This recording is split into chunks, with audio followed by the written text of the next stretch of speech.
Kris, as we were driving over here, you and I were commenting, and you were like, "Man, those are the times you just wish you had a time machine." Right? A time machine would be handy. I used to think a time machine would be cool to be like Biff from Back to the Future too. That's like, oh, dude, I'd steal an almanac and then I'd know how to make all of the money. But no, I think actually time machine's more practical outcome is like, all right, I've made choices. And which choices do I regret and which ones would I have made differently? And a time machine would come in handy for all those moments. Let's pretend you have this access to a time machine and you can go back to when you were 19. 19 years old? Yeah, what year was that? I don't know. 07? Sure. 06? No, it's like 98. You were 19 and 98? Yeah, 99. Okay, let's go back to 2001. Okay. You can time machine back to 2001. Your mind today is put into your body in 2001. No way. Are you serious? What? I have wished for this. Like if I had one wish, I don't think it would be for unlimited wishes or unlimited money. Maybe I'm stupid. I would love to have my consciousness back then. Again. And I'm curious, what would you do different? I take a look at my first few years before I became financially independent, and I had a lot of anxiety. I had a lot of worry. I was just nervous about my future. I knew it was on me to create my future. And when that nervousness really peaked, it was when I realized that college degree was really it was designed to make me a cog in someone else's machine.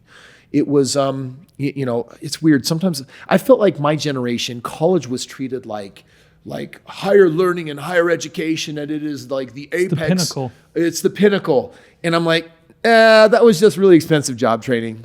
That degree gives a owner of another company confidence to hire me and give me a salary, not make me financially free, financially independent, not give me my life. It's to take the best 40 or 50 hours a week of my life and then put them to the best use for their gain. And it's a known quantity what I'm going to get back. And I'm shopping around for different degrees. And this one makes $70,000 a year, and this one makes $30,000 a year, and this one makes, $100,000 a year. Well, that was rare. The owner of those companies that's employing you, what's he making off of that? 70 grand, 80 grand a year. Oh, think about what they're getting. They're getting a 4 or 5x or a 10x return. Trust me, if they're paying you an $80,000 a year salary, they've got to be making $500,000 or $400,000 a year on you, or you don't make sense. And they've got expenses. They're taking on risk, but make no mistake, you're an asset. They invest in you, and then they expect you to produce a return. So if someone's willing to pay you 80 grand a year and they're getting a 4x on your work, that means your time is actually worth $320,000 to them. A year. Well, if they're employing you and the business is solvent, they are. Yep. But people probably don't see their time as being worth that much, except the owner of the business does. So 2001, 2002, 2003, I'm nervous. I don't have a compass.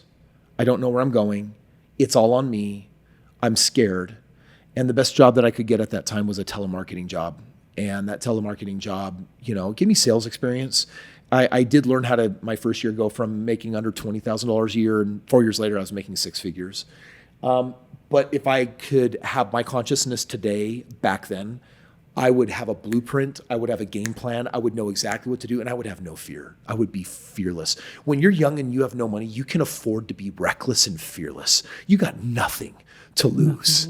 And, in many ways, I made those bold moves. I was financially free by 26, but it would be so nice to go back and not have those years of doubt. Yeah. And just to know I've already made it. Can you imagine your mind today on that sales floor, that telemarketing sales floor back then? Yeah, that would be wicked, because I've put in my Malcolm Gladwell 10,000 hours, and now real life, the amount of business that I've transacted, now we're talking in the billions. I've got all the confidence in the world in any conversation that I'm having. That would be a very, very different show. The question, though, is not how would I do what I did better? It's what would I do different? Because I think I would have played in different industries. I feel like I'm at the epitome of my game right now, playing in private equity. Mergers and acquisitions, scary terms for me back then. That's where I would have gotten started, private equity. It would have been about mastering how to grow business, how businesses work, things like you teach in CEO Bootcamp.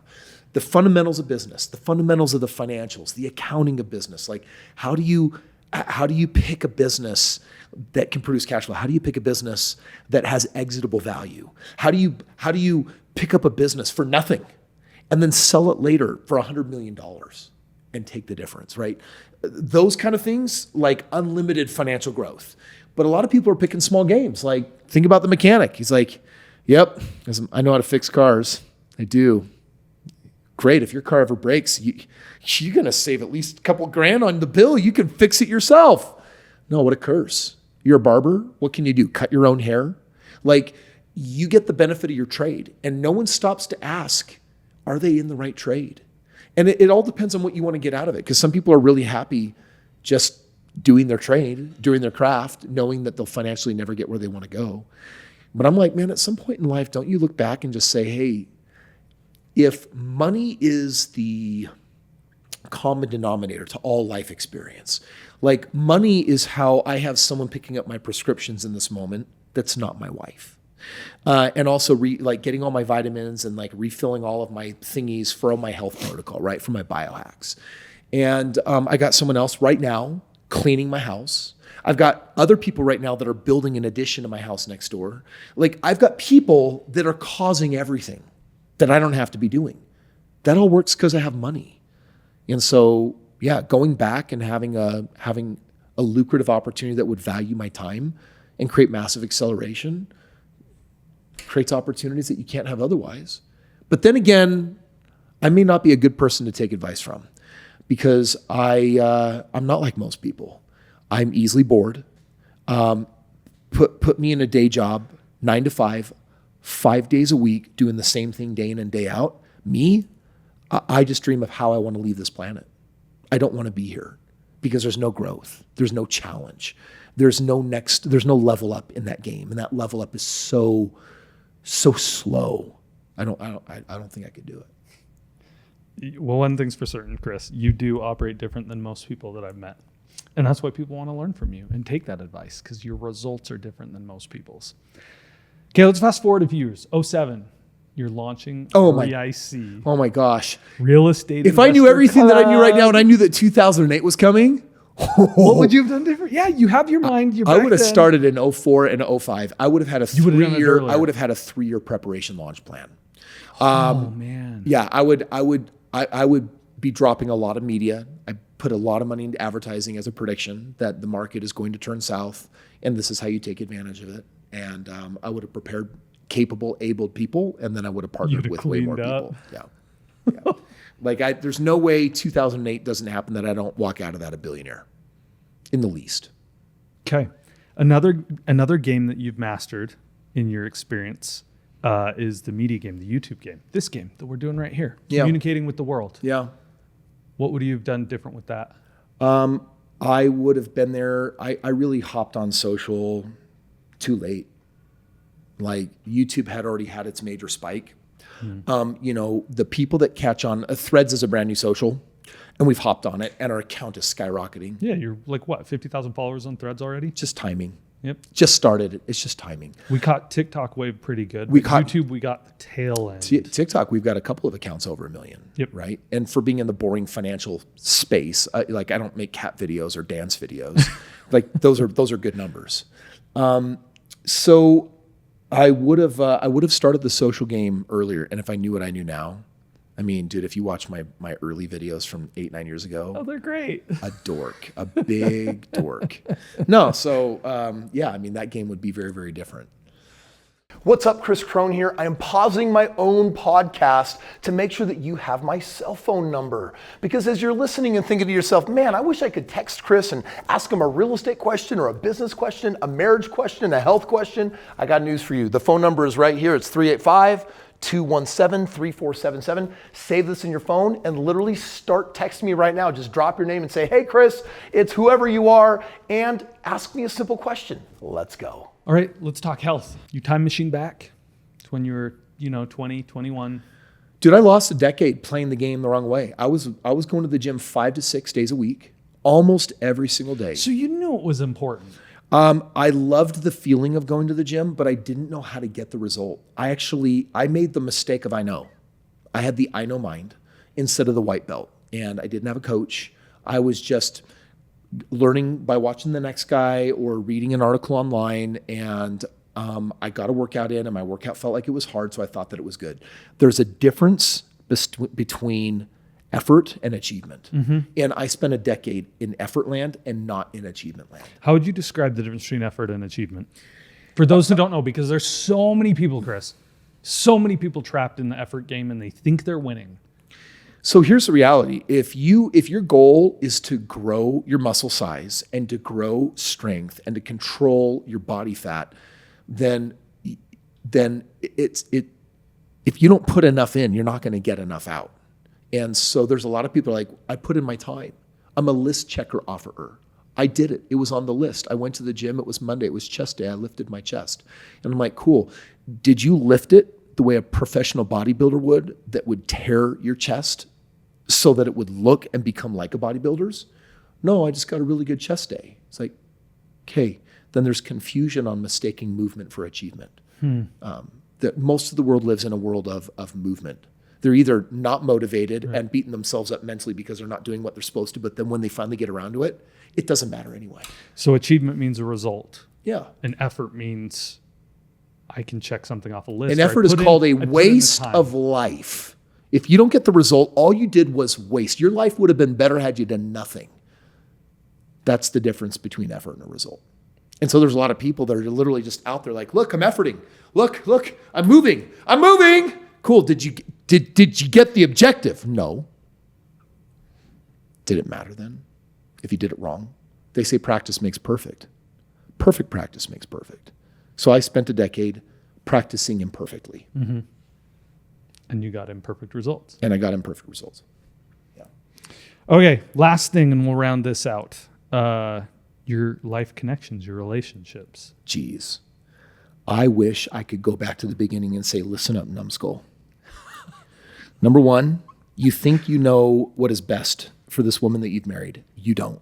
You have no idea who she is at all. And when you married her, you married everything that you thought you knew, but you actually married everything that you don't know.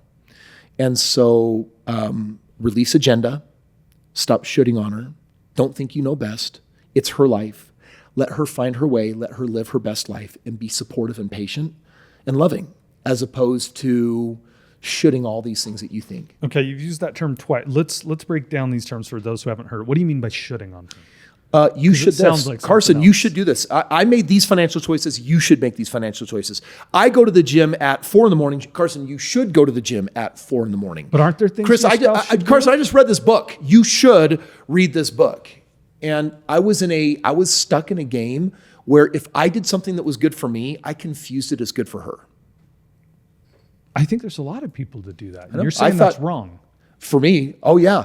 I was basically saying for us to become one and unified, we have to be the same. Be the same person. And that's not what unity is. That's not what oneness is. Oneness is when you embrace your differences and you see the strengths in them and you stop trying to be the same. Everything that my wife can do that I can't, I possess because she's mine, and vice versa. She owns me.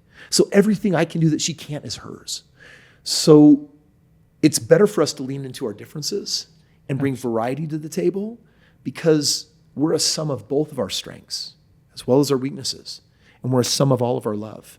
And so, leaning into how we're different from each other is a lesson that I didn't understand in the beginning. And the second thing I would have done is I would have taught myself the unconditional love game. Kris, every morning, wake up and just ask your bride, how can you love her? And then whatever she wants, give it to her. And don't ask for anything back. No strings attached, just love her. It's called spousal advocacy, and it's what it looks like for you to show up for her. And at the end of the day, her grandfather that married you at the altar had it right. That he was really old. He'd been married for over 50 years, and he said, Kris, before we got married, he sat us down, a little private room. He said, Kris, will you take care of her? And I was like, yeah, Grandpa. And he looked at her, he says, will you take care of him? Turns out that was the best advice. I don't have to worry about me. I just have to worry about her. because it invokes this law of reciprocity that says, if I am a generous lover and I understand your needs and I do everything I can to fill them without expecting anything in return, a decent person eventually will reciprocate. But even if they don't, I love who I become by honoring my commitments to become a generous lover. It's really beautiful, Kris. Okay, so turns out the time machine isn't real. We can't do that. But every time I played the time machine game, I realized that you can look the other direction and play the time machine game too. Oh yeah, you can make sure that you're learning your lessons and that you're carrying them forward. Yeah. I'm going to live forever. Like I tell everyone I'm going to be 144 years old. I think I'm going to be way older than that. I think modern medicine has arrived. And I'm biohacking, and I am following all the latest trends from the futurists and the biggest medical breakthroughs, and I'm implementing them in my life. I'm going to live a really, really long time. And I don't know how long I'm really going to live, but I'm going to act and treat myself every day that I'm living forever. So what choices would I need to make today in my nutrition and my exercise and my vitamins and my supplementation and my exercise? All of that so that I can live that way.